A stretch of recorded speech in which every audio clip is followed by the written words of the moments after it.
क्या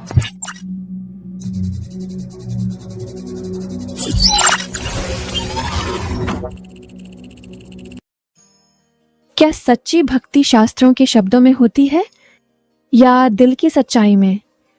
क्या ईश्वर तक पहुंचने के लिए बड़े बड़े मंत्र जरूरी हैं या सिर्फ एक सच्चा विश्वास ही काफी है? आज हम आपको सुनाने जा रहे हैं एक ऐसी कहानी जो बताएगी कि ज्ञान बड़ा होता है या श्रद्धा, और किसकी पहुंच सीधे प्रभु तक होती है। ये कहानी है एक पंडित की और 3 ऐसे भक्तों की जिनके बिना किसी ग्रंथ के ईश्वर को पा लिया। एक पंडित जी समुद्री जहाज से यात्रा कर रहे थे। रास्ते में एक रात तूफान आने से जहाज को एक द्वीप के पास लंगर डालना पड़ा। सुबह पता चला कि रात आए तूफान में जहाज में कुछ खराबी आ गई है। जहाज को 1-2 दिन वहीं रोककर उसकी मरम्मत करनी पड़ेगी। पंडित जी ने सोचा, क्यों ना एक छोटी बोट से द्वीप पर चलकर घूमा जाए।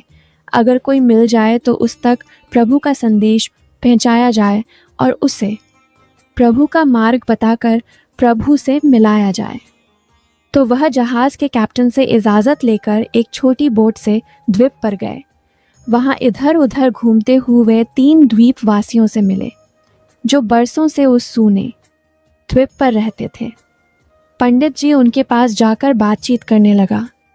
उन्होंने उनसे ईश्वर और उनकी आराधना पर चर्चा की। उन्होंने उनसे पूछा, क्या आप ईश्वर को मानते हैं? वे सब बोले, हाँ। फिर उन्होंने पूछा, आप ईश्वर की आराधना कैसे करते हैं? उन्होंने बताया, हम अपने दोनों हाथ ऊपर करके कहते हैं, हे ईश्वर, हम आपके हैं, आपको याद करते हैं, आप भी हमें याद रखना। पंडित जी ने कहा, यह प्रार्थना तो ठीक नहीं है। एक ने कहा, तो आप हमें सही प्रार्थना सिखा दीजिए। उन्होंने उन सबों को धार्मिक पुस्तकें पढ़ना और प्रार्थना करना सिखाया।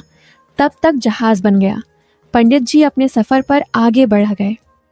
3 दिन बाद पंडित जी ने जहाज के डेक पर टहलते हुए देखा। वह तीनों द्वीपवासी जहाज के पीछे पीछे पानी पर दौड़ते हुए आ रहे हैं। उन्होंने हैरान होकर जहाज रुकवाया और उन्हें ऊपर चढ़वाया। फिर उनसे इस तरह आने का कारण पूछा। वे बोले, आपने हमें जो प्रार्थना सिखाई थी, हम उसे अगले दिन ही भूल गए, इसलिए आपके पास उसे दोबारा सीखने आए हैं, हमारी मदद कीजिए। उन्होंने कहा, ठीक है, पर यह तो बताओ तुम लोग पानी पर कैसे दौड़ सके? उसने कहा, हम आपके पास जल्दी पहुंचना चाहते थे, सो हमने ईश्वर से विनती करके मदद मांगी और कहा, हे ईश्वर, दौड़ तो हम ले गए, बस आप हमें गिरने मत देना। और बस दौड़ पड़े।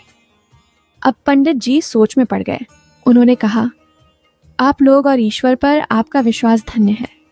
आपको अन्य किसी प्रार्थना की आवश्यकता नहीं है। आप पहले की तरह प्रार्थना करते रहें। हे ईश्वर, दौड़ तो हम लेंगे, बस आप हमें गिरने मत देना। उस दिन पंडित जी को समझ आ गया कि ईश्वर को पाने का रास्ता किताबों से होकर नहीं, विश्वास से होकर जाता है। जिनके दिल में सच्ची श्रद्धा हो, उनके लिए पानी भी रास्ता बन जाता है। और जिनके पास सिर्फ शब्द हों, वे जमीन पर खड़े होकर भी डगमगा जाते हैं। ईश्वर को प्रभावित करने के लिए बड़े मंत्र नहीं चाहिए, बस इतना कहना काफी है, हे ईश्वर, दौड़ तो हम लेंगे, बस आप हमें गिरने मत देना। यही है सच्ची भक्ति।